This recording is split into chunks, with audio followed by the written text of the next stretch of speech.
Punjabi radio USA ਸੁਣ ਰਹੇ ਸਾਰੇ ਸਰੋਤਿਆਂ ਨੂੰ ਪਿਆਰ ਭਰੀ ਸਤਿ ਸ਼੍ਰੀ ਅਕਾਲ। ਅਪਡੇਟ ਕੈਲੀਫੋਰਨੀਆ ਸਵਾਗਤ ਹੈ। ਹਰਜੋਤ ਸਿੰਘ ਜੀ ਸਵਾਗਤ ਹੈ। ਸਤਿ ਸ਼੍ਰੀ ਅਕਾਲ ਜੀ। ਸਤਿ ਸ਼੍ਰੀ ਅਕਾਲ, ਧੰਨਵਾਦ ਜੀ ਆਇਆਂ ਨੂੰ। ਪੰਜਾਬੀ ਰੇਡੀਓ USA ਦੇ ਜਿੰਨੇ ਵੀ ਸਰੋਤੇ ਸਾਡੇ ਸਾਰੇ ਹੀ AM ਸਟੇਸ਼ਨਸ, FM ਸਟੇਸ਼ਨਸ, ਘਰਾਂ ਦੇ ਵਿੱਚ ਰੇਡੀਓ ਸੈਟਸ ਦੇ ਰਾਹੀਂ, ਟੈਲੀਫੋਨ ਦੇ ਰਾਹੀਂ, ਫੇਸਬੁੱਕ, YouTube ਤੇ ਲਾਈਵ ਦੇਖ ਰਹੇ ਹੋ, ਸੁਣ ਰਹੇ ਹੋ, ਸਾਰਿਆਂ ਨੂੰ ਜੀ ਆਇਆਂ ਨੂੰ ਤੇ ਬਹੁਤ ਹੀ ਪਿਆਰ ਤੇ ਸਤਿਕਾਰ ਭਰੀ ਸਤਿ ਸ਼੍ਰੀ ਅਕਾਲ। ਸਰੋਤਿਓ, ਅੱਜ ਜਨਵਰੀ ਦੀ 6 ਤਰੀਕ ਆ, ਦਿਨ ਸੋਮਵਾਰ ਆ, ਤੇ ਤੁਹਾਡੇ ਲਈ ਸਵੇਰ ਦਾ ਸ਼ਾਮ ਦਾ ਅਪਡੇਟ ਕੈਲੀਫੋਰਨੀਆ ਪ੍ਰੋਗਰਾਮ ਲੈ ਕੇ ਹਾਜ਼ਰ ਹੋਏ ਹਾਂ। ਪ੍ਰੋਗਰਾਮ ਨੂੰ ਤੁਹਾਡੇ ਸਾਰਿਆਂ ਤੱਕ ਪਹੁੰਚਾਉਣ 'ਚ ਸਹਿਯੋਗ ਕਰਦੇ ਨੇ ਖਾਲਸਾ ਇੰਸ਼ੋਰੈਂਸ ਏਜੰਸੀ, ਜਿਨ੍ਹਾਂ ਦੇ ਕੋਲੋਂ ਹਰ ਇੱਕ ਤਰੀਕੇ ਦੀ ਇੰਸ਼ੋਰੈਂਸ ਤੁਸੀਂ ਕਰਵਾ ਸਕਦੇ ਹੋ। ਇੰਸ਼ੋਰੈਂਸ ਬਾਰੇ ਪਤਾ ਕਰਨ ਲਈ ਕਾਲ ਕਰ ਸਕਦੇ ਹੋ 408-272-2500। ਟਿਰਕੇਨਾ ਇਮੀਗ੍ਰੇਸ਼ਨ ਲਾ ਫਰਮ, US ਇਮੀਗ੍ਰੇਸ਼ਨ ਦਾ ਹੋਵੇ ਕਿਸੇ ਵੀ ਤਰੀਕੇ ਦਾ ਕੰਮ, ਕਾਲ ਅਟਰਨੀ ਜੇ ਟਿਰਕੇਨਾ 415-909-0503 ਦੇ ਉੱਤੇ। ਇਸ ਦੇ ਨਾਲ Gurbachan Singh Nagra Sacramento, Sarabjit Singh Kulwinder Kaur Toot Yuba city, Gurdev Singh Sohal Antelope, Kamaljit Singh Daulatpuria Manteca, Bisla ਪਰਿਵਾਰ ਫਰੈਜ਼ਨੋ, ਗੁਰਸਾਹਿਬ ਸਿੰਘ ਬੇਕਰਸਫੀਲਡ। ਸਾਰਿਆਂ ਦਾ ਧੰਨਵਾਦ। ਜੇ ਤੁਸੀਂ ਵੀ ਇਸ ਪ੍ਰੋਗਰਾਮ ਨੂੰ ਸਪਾਂਸਰ ਕਰਨਾ ਚਾਹੁੰਦੇ ਹੋ, ਸੰਪਰਕ ਕਰ ਸਕਦੇ ਹੋ 408-722-7698। ਜੀ, ਅੱਜ ਦੀਆਂ ਖਬਰਾਂ ਵੱਲ ਚੱਲੀਏ ਤੇ 4 ਸਾਲਾਂ ਬਾਅਦ ਜਨਵਰੀ 6 ਨੂੰ ਜੋ 2020-21 ਦੇ ਵਿੱਚ ਇੰਸਰੈਕਸ਼ਨ ਹੋਇਆ ਸੀਗਾ, ਕਮਲਾ ਹੈਰਿਸ ਨੇ ਪ੍ਰੈਜ਼ੀਡੈਂਟ ਟਰੰਪ ਹੋਣਾ ਦੀ ਇਲੈਕਸ਼ਨ ਦੀ ਜਿੱਤ ਨੂੰ ਸਰਟੀਫਾਈ ਕਰ ਦਿੱਤਾ ਹੈਗਾ। ਤੇ ਉਹਨਾਂ ਨੇ ਕਿਹਾ ਆ ਵੀ ਵੋਟ ਕਾਊਂਟ ਤੋਂ ਬਾਅਦ ਟੂਡੇ ਅਮਰੀਕਾਜ਼ ਡੈਮੋਕ੍ਰੇਸੀ ਸਟੁੱਡ। ਸੋ 4 ਸਾਲ ਪਹਿਲਾਂ ਜੋ ਕੁਝ ਵਾਪਰਿਆ ਸੀ, ਇਸ ਵਾਰ ਚੁੱਪਚਾਪ ਸ਼ਾਂਤੀ ਦੇ ਨਾਲ ਜਿਹੜਾ ਸਾਰਾ ਕੁਝ ਕਾਊਂਟ ਹੋ ਗਿਆ ਤੇ ਕਮਲਾ ਹੈਰਿਸ ਉਹਨਾਂ ਨੇ ਜੋ ਇਹ ਜਿੱਤ ਆ ਉਹ ਸਰਟੀਫਾਈ ਵੀ ਕਰ ਦਿੱਤੀ। ਜੀ ਬਿਲਕੁਲ, ਟ੍ਰਾਂਸਫਰ ਆਫ ਪਾਵਰ ਪੀਸਫੁਲੀ ਜਿਹੜਾ ਆ ਉਹ ਹੋਇਆ। ਲਾਸਟ ਟਾਈਮ ਦੇ ਵਾਂਗੂ ਜਦ ਟਰੰਪ ਹੁਣੀ ਹਾਰ ਗਏ ਸੀ ਤਾਂ ਉਹਨਾਂ ਦੇ ਦੁਆਰਾ ਜਿਹੜੀ ਭੀੜ ਉੱਥੇ ਇਕੱਠੀ ਹੋਈ ਸੀ ਉਹਨਾਂ ਦੇ ਸਮਰਥਕਾਂ ਦੀ, ਉਹਨਾਂ ਦੇ ਦੁਆਰਾ ਕੈਪੀਟਲ ਦੇ ਵਿੱਚ ਹੱਲਾ ਗੁੱਲਾ ਹਿੰਸਾ ਜਿਹੜੀ ਆ ਉਹ ਕੀਤੀ ਗਈ ਸੀ ਤੇ ਉਹ ਕਾਫੀ ਵੱਡਾ ਜਿਹੜਾ ਉਹ ਰੌਲਾ ਰੱਪਾ ਪੈਂਦਾ ਰਿਹਾ 4 ਸਾਲ ਤੱਕ। ਉਸੇ ਦੀਆਂ ਹੀ ਜਿਹੜੀਆਂ ਗੂੰਜਾਂ ਅਜੇ ਤੱਕ ਵੀ ਜਿਹੜੀਆਂ ਪਈਆਂ ਤੇ ਇਵੈਂਚੁਅਲੀ ਜਿਹੜੀ ਵਾਈਸ ਪ੍ਰੈਜ਼ੀਡੈਂਟ ਆ, ਜਿੱਦਾਂ ਆਪਾਂ ਸਵੇਰੇ ਵੀ ਦੱਸ ਰਹੇ ਸੀ, ਉਹ ਆਪ ਇਲੈਕਸ਼ਨ ਦੇ ਵਿੱਚ ਸੀ। ਹਾਰਨ ਤੋਂ ਬਾਅਦ 'ਚ ਆਪਣੇ ਜਿਹੜੇ ਆ ਵਿਰੋਧੀ ਕੰਟੈਂਡਰ ਆ, ਉਹਨਾਂ ਦੀ ਜਿੱਤ ਨੂੰ ਜਿਹੜਾ ਉਹ certify as a vice president ਉਹਨਾਂ ਨੂੰ ਕਰਨਾ ਪਿਆ ਹੈਗਾ ਆ। ਆਓ ਤੁਹਾਨੂੰ ਥੋੜ੍ਹੇ ਜਿਹੇ ਅੰਸ਼ ਜਿਹੜੇ ਉਹਨਾਂ ਦੇ ਸੁਣਾਉਂਦੇ ਆ, ਉਹਨਾਂ ਨੇ ਉਸ ਮੌਕੇ ਕਮਲਾ ਹੈਰਿਸ ਨੇ ਕੀ ਆਖਿਆ ਸੀ। Is as follows. The whole number of the electors appointed to vote for President of the United States is 538. Within that whole number, the majority is 270. The votes for President of the United States are as follows. Donald J. Trump of the state of Florida has received 312 votes. Kamala D. Harris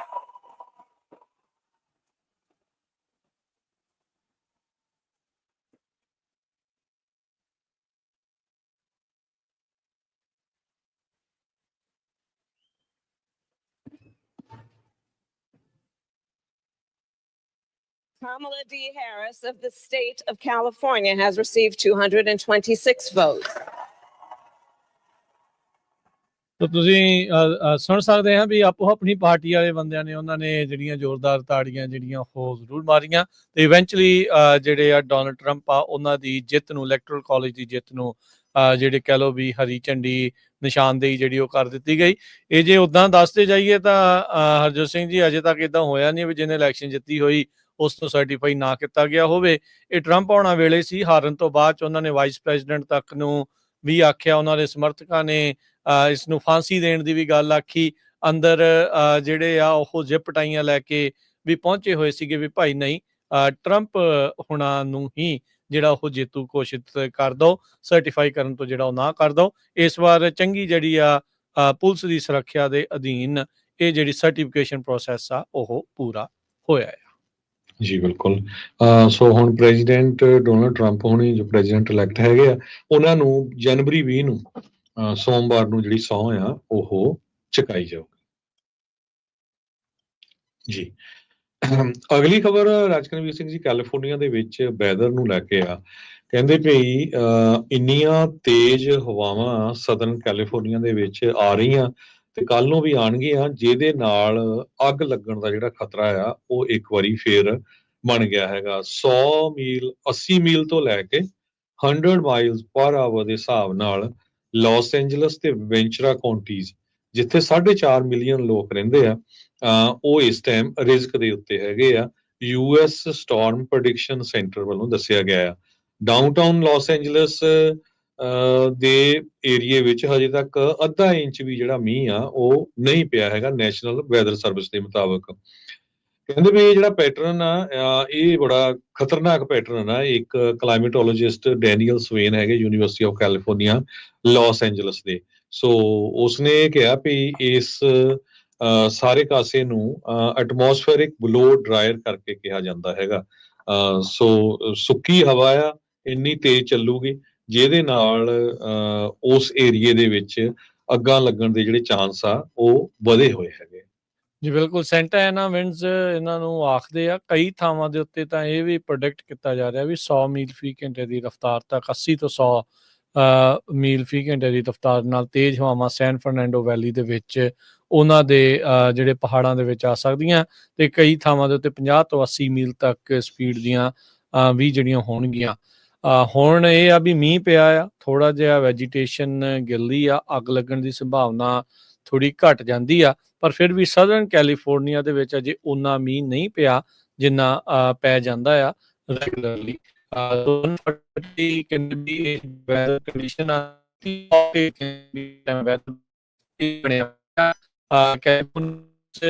forecast ਨੂੰ life threatening ਤੇ destructive ਗਰਦਾਨਿਆ ਜਾ ਰਿਹਾ ਹੈਗਾ ਆ। ਸੋ extreme fire risk ਅਜੇ ਵੀ southern California ਦੇ, ਜਿੱਦਾਂ ਦੱਸਿਆ ਵੀ ਉਹਨਾਂ ਇਲਾਕਿਆਂ 'ਚ ਜਿੱਥੇ ਮੀਂਹ ਨਹੀਂ ਪਿਆ ਉਹਦੇ ਬਾਰੇ ਸੰਭਾਵਨਾ ਜਤਾਈ ਜਾ ਰਹੀ ਹੈਗੀ ਆ।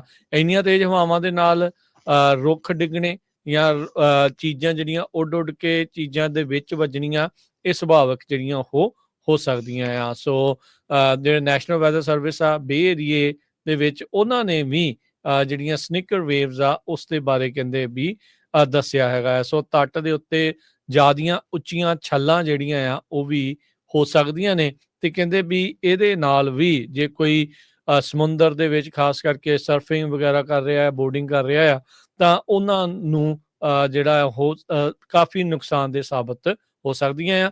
ਤੇ ਦੂਜੇ ਪਾਸੇ ਅਮਰੀਕਾ ਦੇ ਈਸਟਰਨ ਹਿੱਸੇ ਦੇ ਵਿੱਚ, ਮਿਡ ਵੈਸਟ ਦੇ ਵਿੱਚ ਅੱਜ ਕਹਿੰਦੇ ਵੀ ਬਰਫ਼ ਨੇ ਧੂੰਆਂ ਜਿਹੜਾ ਉਹ ਲੋਕਾਂ ਦਾ ਕੱਢ ਛੱਡਿਆ। ਉਹ ਤਾਂ ਗਰਮੀ ਦੇ ਨਾਲ ਧੂੰਆਂ ਨਿਕਲਦਾ ਆ, ਪਰ ਬਰਫ਼ ਇੰਨੀ ਕੁ ਜ਼ਿਆਦਾ ਜਿਹੜੀ ਉੱਥੇ ਪਈ ਆ ਵੀ ਆਮ ਜੀਵਨ ਜਿਹੜਾ ਉਹ ਬੁਰੀ ਤਰ੍ਹਾਂ ਜਿਹੜਾ ਪ੍ਰਭਾਵਿਤ ਹੋਇਆ ਆ। ਕਈ ਇੰਚ ਤੱਕ ਬਰਫ਼ ਪਈ ਆ, ਤੇ ਅਜੇ ਵੀ ਕਹਿੰਦੇ ਵੀ ਕਈ ਹੋਰ ਇੰਚ ਤੱਕ ਬਰਫ਼ ਆਉਂਦੇ ਘੰਟਿਆਂ ਦੇ ਵਿੱਚ ਪੈ ਸਕਦੀ ਆ। ਸੋ ਸਥਿਤੀ ਉੱਥੇ ਵੀ ਬਹੁਤੀ ਜੀਵਨ ਦੇ ਲਈ ਅਨੁਕੂਲ ਨਹੀਂ ਚੱਲ ਰਹੀ ਹੈਗੀ ਜੀ। ਨੈਸ਼ਨਲ ਵੈਦਰ ਸਰਵਿਸ ਨੇ ਵਾਰਨਿੰਗ ਦਿੱਤੀ ਹੈ ਕਿ ਸੈਂਟਾ ਐਨਾ ਵਿੰਡਸ ਦੇ ਕਰਕੇ ਲਗਭਗ 4 ਲੱਖ ਤੋਂ ਲੈ ਕੇ 5 ਲੱਖ ਲੋਕਾਂ ਦੀ ਜਿਹੜੀ ਬਿਜਲੀ ਆ ਉਹ ਮੰਗਲਵਾਰ ਤੋਂ ਲੈ ਕੇ ਬੁੱਧਵਾਰ ਰਾਤ ਤੱਕ ਜਾ ਸਕਦੀ ਹੈਗੀ ਆ, ਜਿਨ੍ਹਾਂ ਦੇ ਵਿੱਚ 6 ਕਾਉਂਟੀਜ਼ ਨੂੰ ਮੇਨ ਦੱਸਿਆ ਗਿਆ ਆ: ਰਿਵਰਸਾਈਡ, ਵੈਂਚਰਾ, ਲਾਸ ਐਂਜਲਸ, ਸੈਨ ਬਰਨਡੀਨੋ, ਔਰੇਂਜ ਤੇ ਕਰਨ ਕਾਉਂਟੀ ਦੇ ਵਿੱਚ ਵੀ ਈਵਨ ਇਹ ਦੱਸਿਆ ਗਿਆ ਵੀ ਉੱਥੇ ਬਿਜਲੀ ਜਾ ਸਕਦੀ ਹੈਗੀ ਆ ਜੀ। ਅਗਲੀ ਜਿਹੜੀ ਗੱਲ ਕਰੀਏ, ਕੈਲੀਫੋਰਨੀਆ ਦੇ ਵਿੱਚ 2 ਸਾਲ ਬਜਟ ਦੇ ਵਿੱਚ ਘਾਟੇ ਤੋਂ ਬਾਅਦ 'ਚ ਕੈਲੀਫੋਰਨੀਆ ਦੇ ਗਵਰਨਰ ਨੇ ਇਸ ਸਾਲ ਦੇ ਲਈ ਨੋ ਡੈਫਿਸਿਟ, ਵਿਦਾਊਟ ਘਾਟੇ ਤੋਂ ਬਗੈਰ ਦਾ $322 ਬਿਲੀਅਨ ਦਾ ਬਜਟ ਪ੍ਰਪੋਜ਼ ਕੀਤਾ ਹੈਗਾ ਆ। ਟਰਲਕ ਦੇ ਵਿੱਚ ਕਹਿੰਦੇ ਵੀ ਉੱਥੇ ਪਹੁੰਚੇ ਹੋਏ ਸੀਗੇ, ਜਿੱਥੇ ਉਹਨਾਂ ਨੇ ਇਹ ਐਲਾਨ ਕੀਤਾ ਹੈਗਾ ਆ। 20 ਜਨਵਰੀ ਨੂੰ ਜਿੱਦਾਂ ਪਤਾ ਹੈ ਵੀ ਟਰੰਪ ਹੁਣਾਂ ਨੇ ਸਹੁੰ ਜਿਹੜੀ ਉਹ ਚੁੱਕਣੀ ਆ, ਉੱਦਾਂ ਨਿਊਸਮ ਹੁਣਾਂ ਦੇ ਕੋਲ ਜੂਨ ਤੱਕ ਦਾ ਵਕਤ ਰਹੇਗਾ ਫਾਈਨਲ ਬਜਟ ਦੇ ਉੱਤੇ ਹਸਤਾਖਰ ਜਿਹੜੇ ਉਹ ਦਸਤਖਤ ਜਿਹੜੇ ਉਹ ਕਰਨ ਦੇ ਲਈ। ਕੈਲੀਫੋਰਨੀਆ ਦੇ ਲਾ ਮੇਕਰਸ ਆ, ਉਹਨਾਂ ਦੇ ਦੁਆਰਾ ਆਲਰੇਡੀ ਇੱਕ ਸਪੈਸ਼ਲ ਸੈਸ਼ਨ ਜਿਹੜਾ ਆ ਉਹ ਲਿਆਂਦਾ ਗਿਆ ਆ। $25 ਮਿਲੀਅਨ ਜਿਹੜੇ ਵਿਸ਼ੇਸ਼ ਤੌਰ ਦੇ ਉੱਤੇ ਅਟਾਰਨੀ ਜਨਰਲ ਰੌਬ ਬੰਟਾ ਨੂੰ ਦੇਣ ਦੇ ਲਈ, ਜਿਹੜੇ ਲੀਗਲ ਚੈਲੰਜਸ ਆ ਸਕਦੇ ਨੇ ਟਰੰਪ ਐਡਮਿਨਿਸਟ੍ਰੇਸ਼ਨ ਦੇ ਦੁਆਰਾ, ਜਾਂ ਜਿਹੜੇ ਇਹਨਾਂ ਦੇ ਦੁਆਰਾ ਉਹਨਾਂ ਦੇ ਕਈ ਫੈਸਲਿਆਂ ਦੇ ਉੱਤੇ ਕਿਤੇ ਜਿਹੜੇ ਉਹ ਸਕਦੇ ਆ। ਸੋ ਕੈਲੀਫੋਰਨੀਆ ਤੇ ਵਾਸ਼ਿੰਗਟਨ DC ਦੇ ਵਿੱਚ ਸਿੰਘ ਫਸਣ ਵਾਲੇ ਆ, ਖਾਸ ਕਰਕੇ ਇਮੀਗ੍ਰੈਂਟਸ ਨੂੰ ਲੈ ਕੇ ਤੇ ਕਲਾਈਮੇਟ ਪਾਲਿਸੀ ਨੂੰ ਜਿਹੜਾ ਉਹ ਲੈ ਕੇ। ਗਵਰਨਰ ਨਿਊਸਮ ਹੋਣਾ ਨੇ ਕਿਹਾ ਆ ਵੀ ਇਸ ਵਾਰ $322 ਬਿਲੀਅਨ ਦੇ ਵਿੱਚ ਬਜਟ 'ਚ ਕੋਈ ਘਾਟਾ ਨਹੀਂ ਹੋਊਗਾ। ਹਾਈ ਸਪੀਡ ਰੇਲ ਪ੍ਰੋਜੈਕਟ ਉਹ ਵੀ ਕਹਿੰਦੇ ਵੀ ਖਤਰੇ ਦੇ ਵਿੱਚ ਆ ਸਕਦਾ, ਕਿਉਂਕਿ ਫੈਡਰਲ ਫੰਡਿੰਗ ਦੇ ਨਾਲ ਹੀ ਜਿਹੜਾ ਉਹ ਚੱਲਣਾ ਆ। ਉਹ ਤਾਂ ਦੇਖੋ ਹੁਣ ਤੱਕ ਬਿਲੀਅਨਸ ਆਫ ਡਾਲਰ ਉਸ ਦੇ ਉੱਤੇ ਲੱਗ ਚੁੱਕੇ ਆ, ਅਜੇ ਦਿਖਾਉਣ ਨੂੰ ਉਸ ਦੇ ਲਈ ਕੁਛ ਵੀ ਨਹੀਂ ਹੈਗਾ। ਟਰੰਪ ਹੁਣਾਂ ਨੇ ਆਪਣੀ 2019 ਦੇ ਕਾਰਜਕਾਲ ਦੇ ਵਿੱਚ $1 ਬਿਲੀਅਨ ਦੀ ਇਹਨਾਂ ਫੰਡਿੰਗਸ ਦੇ ਵਿੱਚ, ਫੈਡਰਲ ਫੰਡਿੰਗਸ 'ਚ ਕਟੌਤੀ ਕਰ ਦਿੱਤੀ ਸੀ ਕੈਲੀਫੋਰਨੀਆ ਦੇ ਲਈ। ਤੇ ਕਈ ਜਿਹੜੇ ਰਿਪਬਲਿਕਨ ਕਾਂਗਰਸ ਮੈਂਬਰਸ ਆ ਉਹ ਆਲਰੇਡੀ ਇਸ ਪ੍ਰੋਜੈਕਟ ਦੇ ਉੱਤੇ ਇਸ ਦੀ ਕੀਮਤ ਨੂੰ ਲੈ ਕੇ ਕਹਿੰਦੇ ਨਿਸ਼ਾਨਾ ਸਾਧੀ ਬੈਠੇ ਹੈਗੇ ਆ। ਗਵਰਨਰ ਜਿਹੜੇ ਪ੍ਰੈਜ਼ੀਡੈਂਟ ਜੋ ਬਾਈਡਨ ਆ ਉਹਨਾਂ ਦੇ ਦੁਆਰਾ ਫੈਡਰਲ ਡਾਲਰਸ ਆ ਇਸ ਪ੍ਰੋਜੈਕਟ ਨੂੰ ਦੇਣੇ ਜਿਹੜੇ ਉਹ ਸ਼ੁਰੂ ਕਰ ਦਿੱਤੇ ਗਏ ਸੀਗੇ, ਤੇ ਪਰ ਹੁਣ ਇਹ ਲੱਗਦਾ ਵੀ ਇੱਕ ਵਾਰੀ ਫੇਰ ਇਹ ਜਿਹੜੀ ਮਨੀ ਆ ਡਰਾਈ ਹੋ ਜਾਵੇਗੀ। So transportation project, immigration, climate policy, ਇਹਨਾਂ ਸਾਰੀਆਂ ਚੀਜ਼ਾਂ ਨੂੰ ਦੇਖਦੇ ਹੋਏ ਕੈਲੀਫੋਰਨੀਆ ਤੇ ਵਾਸ਼ਿੰਗਟਨ DC ਦੇ ਵਿੱਚ ਓਵਰਆਲ ਸਿੰਘ ਜਿਹੜੇ ਉਹ ਫਸਣਗੇ। ਕੈਲੀਫੋਰਨੀਆ ਜੋ ਕਿ ਦੁਨੀਆ ਦੀ 5ਵੀਂ ਸਭ ਤੋਂ ਵੱਡੀ ਇਕਨੋਮੀ ਮੰਨੀ ਜਾਂਦੀ ਆ, ਪਿਛਲੇ ਸਾਲ $46.8 ਬਿਲੀਅਨ ਦੇ ਘਾਟੇ ਵਾਲਾ ਬਜਟ ਸੀ। ਉਸ ਤੋਂ ਪਹਿਲਾਂ ਜਿਹੜੇ ਉਹ $32 ਬਿਲੀਅਨ ਦਾ ਜਿਹੜਾ ਉਹ ਬਜਟ ਸੀ, ਤੇ ਉਸ ਤੋਂ ਪਹਿਲਾਂ ਹਰਜੋਤ ਸਿੰਘ ਜੀ 80-90 ਬਿਲੀਅਨ ਦਾ ਸਰਪਲਸ ਜਿਹੜਾ ਆ ਉਹ ਚੱਲ ਰਿਹਾ ਸੀਗਾ। ਸੋ ਹੁਣ ਇਸ ਨੂੰ ਕਿਸ ਤਰੀਕੇ ਦੇ ਨਾਲ ਇਹਨਾਂ ਨੇ ਬੈਲੈਂਸ ਕੀਤਾ ਆ, ਇਹ ਹੌਲੀ ਹੌਲੀ ਕਹਿੰਦੇ ਇਸ ਦੇ ਬਾਰੇ ਪਤਾ ਲੱਗੇਗਾ। ਜੀ ਬਿਲਕੁਲ। ਗਵਰਨਰ ਗੈਵਨ ਨਿਊਸਮ ਨੇ ਇਹ ਵੀ ਕਿਹਾ ਆ ਕਿ ਕੈਲੀਫੋਰਨੀਆ ਦਾ ਜਿਹੜਾ ਹਾਈ ਸਪੀਡ ਰੇਲ ਪ੍ਰੋਜੈਕਟ ਆ, ਉਹਨੇ ਫਸਟ ਸਟੈਪ ਜਿਹੜਾ ਉਹ ਸ਼ੁਰੂ ਕਰ ਲਿਆ ਹੈਗਾ ਬੇਕਰਸਫੀਲਡ ਏਰੀਏ ਦੇ ਵਿੱਚ। ਉਹਨਾਂ ਨੇ ਅੱਜ ਉੱਥੇ ਪ੍ਰੈਸ ਕਾਨਫਰੰਸ ਵੀ ਕੀਤੀ ਤੇ ਇਹਦੇ ਵਿੱਚ ਉਹਨਾਂ ਨੇ ਕਿਹਾ ਵੀ 22 ਮੀਲ ਦਾ ਜਿਹੜਾ ਸਟ੍ਰੈਚ ਆ ਕਰਨ ਕਾਉਂਟੀ ਦੇ ਵਿੱਚ ਉਹ ਕੰਪਲੀਟ ਕੀਤਾ ਜਾਊਗਾ ਆਫਟਰ ਜਿੱਦਾਂ ਨੰਬਰ ਆਫ ਜਿਹੜੀਆਂ ਸਟਰਕਚਰਸ ਉਹਨਾਂ ਨੂੰ ਬਣਾਉਣੀਆਂ ਪੈਣੀਆਂ ਓਵਰਪਾਸ ਦੀਆਂ। So high speed rail authority ਨੂੰ ਫੰਡਿੰਗ ਜ਼ਰੂਰ ਚਾਹੀਦੀ ਹੈਗੀ ਆ। Los Angeles to San Francisco ਇਹ ਇੱਕ ਤਰ੍ਹਾਂ ਦਾ ਸੁਪਨਾ ਹੈਗਾ ਜਿਹੜਾ ਹਾਈ ਸਪੀਡ ਰੇਲ ਸਿਸਟਮ ਦਾ। ਸੋ ਹੁਣ ਦੇਖਦੇ ਹਾਂ ਵੀ ਟਰੰਪ ਉਹਨਾਂ ਦੀ ਜਿਹੜੀ ਨਵੀਂ ਸਰਕਾਰ ਆਉਂਦੀ ਆ ਉਹਦੇ ਵਿੱਚ ਕੈਲੀਫੋਰਨੀਆ ਦੀ ਜਿਹੜਾ ਇਹ ਪ੍ਰੋਜੈਕਟ ਆ ਇਹਨੂੰ ਕਿੰਨੇ ਕੁ ਉਹ ਪੈਸੇ ਦਿੰਦੇ ਹੈਗੇ ਆ। ਹਰਜੋਤ ਸਿੰਘ ਜੀ, ਹੁਣ 22 ਮੀਲ ਦੇ ਲਈ ਹਾਈ ਸਪੀਡ ਰੇਲ ਦਾ ਕੋਈ ਤੁੱਕ ਤਾਂ ਵੈਸੇ ਨਹੀਂ ਬਣਦੀ, ਉਹ ਵੀ ਬੇਕਰਫੀਲਡ ਵਾਲੇ ਇਲਾਕੇ ਦੇ ਵਿੱਚ, ਪਰ ਪਤਾ ਨਹੀਂ ਕਦੋਂ ਤੱਕ ਇਹ ਐਕਚੁਅਲ 'ਚ ਪ੍ਰੋਜੈਕਟ ਲੋਕਾਂ ਨੂੰ ਕਦੀ ਆਪਣੀ ਜ਼ਿੰਦਗੀ 'ਚ ਦੇਖਣ ਨੂੰ ਮਿਲ ਸਕੂਗਾ ਕਿ ਨਹੀਂ, ਇਹ ਜਿਹੜੀ ਜ਼ਰੂਰ ਦੇਖਣ ਵਾਲੀ ਗੱਲ ਆ। ਜੀ ਅਗਲੀ ਖਬਰ ਵੱਲ ਚੱਲੀਏ ਤੇ ਕੈਲੀਫੋਰਨੀਆ ਦੇ ਵਿੱਚ ਕੈਲੀਫੋਰਨੀਆ ਦੀ ਸਰਕਾਰ ਨੇ ਹੁਣ ਕਾਲਜ ਡਿਗਰੀ ਜਿਹੜੀ ਆ ਉਸ ਦੀ ਜਿਹੜੀ ਰਿਕੁਆਇਰਮੈਂਟ ਆ ਉਹ ਰਿਮੂਵ ਕਰ ਦਿੱਤੀ ਆ 30,000 ਸਟੇਟ ਦੀਆਂ ਜੌਬਸ ਦੇ ਲਈ।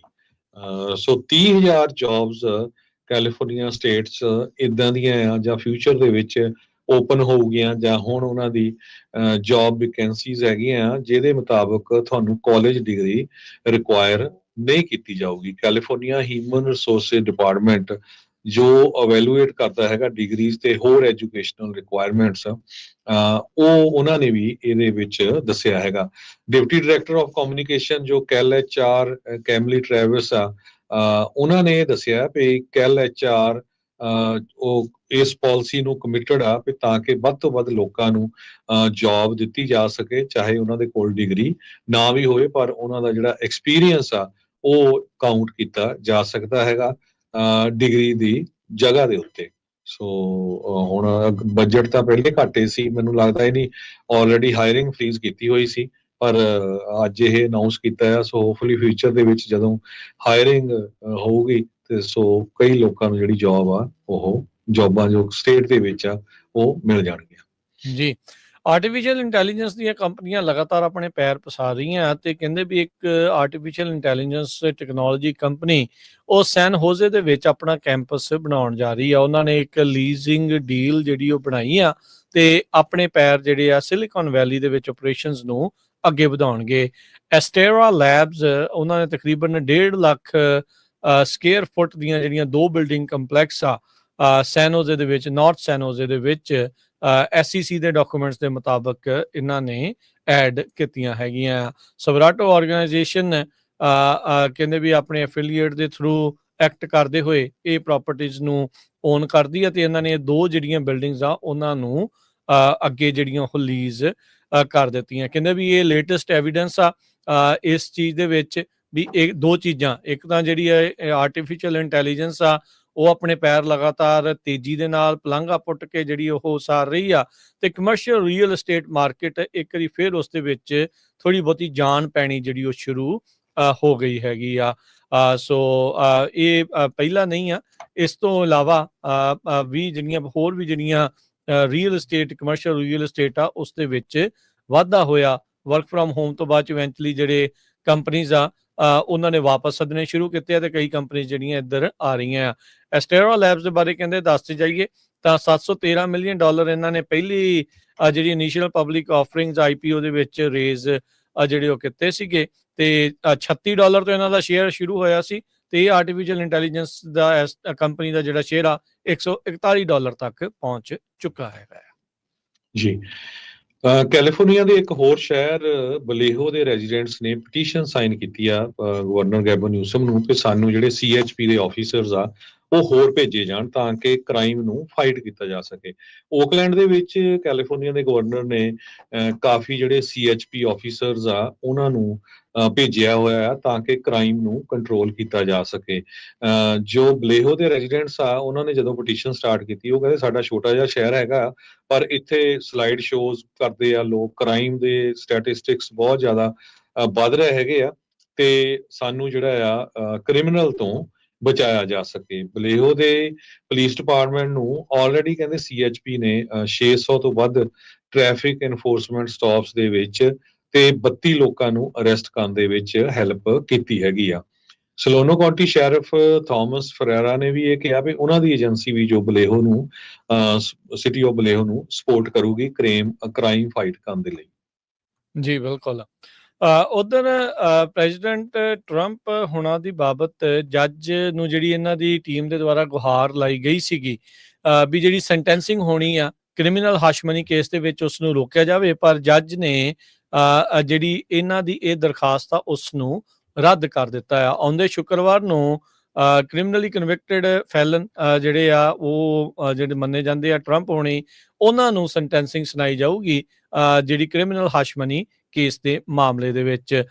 ਜਿਹੜੇ ਜੱਜ ਵਾਨ ਮਰਚਨ ਆ ਉਹਨਾਂ ਦੇ ਦੁਆਰਾ ਕਹਿੰਦੇ ਆ ਵੀ ਇਹਨਾਂ ਨੂੰ ਸਜ਼ਾ ਸੁਣਾਈ ਜਾਣੀ ਆ। ਉਹਨਾਂ ਨੇ ਪਹਿਲਾਂ ਹੀ ਜਿਹੜਾ ਦੱਸ ਦਿੱਤਾ ਸੀ ਪਿਛਲੇ ਵੀਕ ਦੇ ਵਿੱਚ ਹੀ ਵੀ ਉੱਦਾਂ ਨਾ ਇਹਨਾਂ ਨੂੰ ਪ੍ਰੋਬੇਸ਼ਨ ਤੇ ਨਾ ਹੀ ਜਿਹੜੀ ਇਹਨਾਂ ਨੂੰ ਕਿਸੇ ਤਰ੍ਹਾਂ ਦਾ ਜੇਲ੍ਹ ਟਾਈਮ ਦਾ ਸਾਹਮਣਾ ਕਰਨਾ ਪਵੇਗਾ, ਪਰ ਸੈਂਟੈਂਸਿੰਗ ਜਿਹੜੀ ਉਹ ਜ਼ਰੂਰ ਕੀਤੀ ਜਾਵੇਗੀ। ਇਹ ਵੀ ਕਹਿੰਦੇ ਮੰਨਿਆ ਜਾ ਰਿਹਾ ਵੀ ਸ਼ਾਇਦ ਜਿਹੜੇ ਜੱਜ ਵਾਨ ਮਰਚਨ ਆ 4 ਸਾਲ ਤੱਕ ਦਾ ਜਿਹੜਾ ਵਿੱਚ ਵਕਤ ਪਾ ਦੇਣ ਐਕਚੁਅਲ 'ਚ ਜਿਹੜਾ ਉਹ ਸਜ਼ਾ ਸੁਣਾਉਣ ਨੂੰ, ਤਾਂ ਜੋ ਜਦੋਂ ਇਹ ਪ੍ਰੈਜ਼ੀਡੈਂਟ ਨਹੀਂ ਰਹਿੰਦੇ ਤਾਂ ਉਦੋਂ ਇਹਨਾਂ ਨੂੰ ਜਿਹੜੀ ਆ ਉਹ ਵੀ ਸਜ਼ਾ ਜਿਹੜੀ ਉਹ ਸੁਣਾਈ ਜਾ ਸਕਦੀ ਆ। ਟਰੰਪ ਹੁਣਾਂ ਦੇ ਅਟਰਨੀਜ਼ ਨੇ ਆਰਗਿਊ ਕੀਤਾ ਸੀਗਾ ਵੀ ਜਿਹੜੇ ਜੱਜ ਮਰਚਨ ਆ ਉਹ ਆਪਣੀ ਜੂਰਿਸਡਿਕਸ਼ਨ ਤੋਂ ਬਾਹਰ ਜਾ ਕੇ ਟਰੰਪ ਹੁਣਾਂ ਨੂੰ ਜਿਹੜੀ ਸਜ਼ਾ ਸੁਣਾ ਰਹੇ ਆ, ਪਰ ਇਹ ਜਿਹੜਾ ਮਾਮਲਾ ਇਹਨਾਂ ਦੇ ਪ੍ਰੈਜ਼ੀਡੈਂਟ ਹੋਣ ਤੋਂ ਪਹਿਲਾਂ ਦਾ ਮੰਨਿਆ ਜਿਹੜਾ ਉਹ ਜਾਂਦਾ ਆ ਤੇ ਇਸ ਕਰਕੇ ਇਹ ਪ੍ਰੈਜ਼ੀਡੈਂਸ਼ੀਅਲ ਇਮਿਊਨਿਟੀ ਦੇ ਅੰਡਰ ਆਉਂਦੇ ਆ ਜਾਂ ਨਹੀਂ ਆਉਂਦੇ, ਇਹ ਉਹਨਾਂ ਦਾ ਤਰਕ ਜਿਹੜਾ ਉਹ ਸੀਗਾ। ਉਹ ਕਹਿੰਦੇ ਵੀ ਆਉਂਦੇ ਆ, ਪਰ ਦੂਜੇ ਜਿਹੜੇ ਆ ਉਹ ਮੰਨਦੇ ਸੀਗੇ ਪ੍ਰੋਸੀਕਿਊਟਰਸ ਵੀ ਜਿਹੜੇ ਇਹ ਉਸ ਦੇ ਅੰਡਰ ਨਹੀਂ ਆਉਂਦੇ। ਸੋ ਪਰ ਹੁਣ ਸ਼ੁੱਕਰਵਾਰ ਨੂੰ ਟਰੰਪ ਹੁਣਾਂ ਨੂੰ ਜਿਹੜੀ ਆ ਸੈਂਟੈਂਸਿੰਗ ਹੋਵੇਗੀ, ਜਿਸ ਦੇ ਵਿੱਚ ਇਵੈਂਚੁਅਲੀ ਉਹਨਾਂ ਨੂੰ ਉੱਥੋਂ ਬਿਲਕੁਲ ਹੀ ਵਿਦਆਊਟ ਐਨੀ ਜਿਹੜੇ ਜੇਲ੍ਹ ਟਾਈਮ ਉਹ ਛੱਡ ਦਿੱਤਾ ਜਾ ਸਕਦਾ ਹੈ। ਆਪਾਂ ਸਟਾਕ ਮਾਰਕੀਟ ਦੀ ਵੀ ਗੱਲਬਾਤ ਕਰਨੀ ਆ। ਜੇ ਕਰੰਸੀ ਦੀ ਗੱਲ ਕਰਦੇ ਜਾਈਏ ਤੇ ਇੱਕ $US ਦੇ ਬਰਾਬਰ ਕੈਨੇਡਾ ਦੇ $1 ਤੇ 43 ਸੈਂਟ ਰਹੇ ਆ। ਇੱਕ $US ਦੇ ਬਰਾਬਰ ਪਾਕਿਸਤਾਨ ਦੇ $278 ਤੇ 40 ਪੈਸੇ, ਇੱਕ $US ਦੇ ਬਰਾਬਰ ਇੰਡੀਆ ਦੇ $85 ਤੇ 77 ਪੈਸੇ। ਜੀ, ਤੇ ਡਾਓ ਜੋਨ ਦੇ ਵਿੱਚ ਜਿਹੜੇ ਮਾਰਕੀਟ ਦੇ ਵਿੱਚ ਸਟਾਕਸ ਦੇ ਵਿੱਚ ਡਾਓ ਜੋਨ ਅੱਜ 26 ਪੁਆਇੰਟ ਘੱਟ ਕੇ 42,707, S&P 500 33 ਪੁਆਇੰਟ ਵੱਧ ਕੇ 5975, ਨੈਸਡੈਕ 243 ਪੁਆਇੰਟ ਵੱਧ ਕੇ 19,865 ਤੇ ਬੰਦ ਹੋਇਆ। ਸੋਨੇ ਦਾ ਭਾਅ 2600 ਤੇ $52 ਪ੍ਰਤੀ ਆਉਂਸ, ਕੱਚੇ ਤੇਲ ਦੀ ਕੀਮਤ $73 ਪ੍ਰਤੀ barrel, 10 year yield 4.61%, crypto currency 'ਚ ਬਿਟਕੋਇਨ $1,0983 ਤੇ ਇਥੀਰੀਅਮ $3600 ਤੇ $94 ਦੇ ਬਰਾਬਰ ਚੱਲ ਰਿਹਾ ਹੈ। ਸੋ ਇੱਥੇ ਹੀ ਸਰੋਤਿਆਂ ਤੋਂ ਇਜਾਜ਼ਤ ਲੈਂਦੇ ਹਾਂ। ਮੇਰੇ ਹਰਜੋਤ ਸਿੰਘ ਵੱਲੋਂ ਮੇਰੇ ਰਾਜਕਨਵੀਰ ਸਿੰਘ ਵੱਲੋਂ ਤੁਹਾਨੂੰ ਸਾਰਿਆਂ ਸਾਰਿਆਂ ਨੂੰ ਪਿਆਰ ਸਤਿਕਾਰ ਸਰ ਨਿੱਘੀ ਜਿਹੀ ਸਤਿ ਸ੍ਰੀ ਸਤਿ ਅਕਾਲ। ਸ੍ਰੀ ਅਕਾਲ। ਸੁਣਦੇ ਰਹੋ, ਦੇਖਦੇ ਰਹੋ ਪੰਜਾਬੀ ਰੇਡੀਓ ਯੂਐਸ। Yes.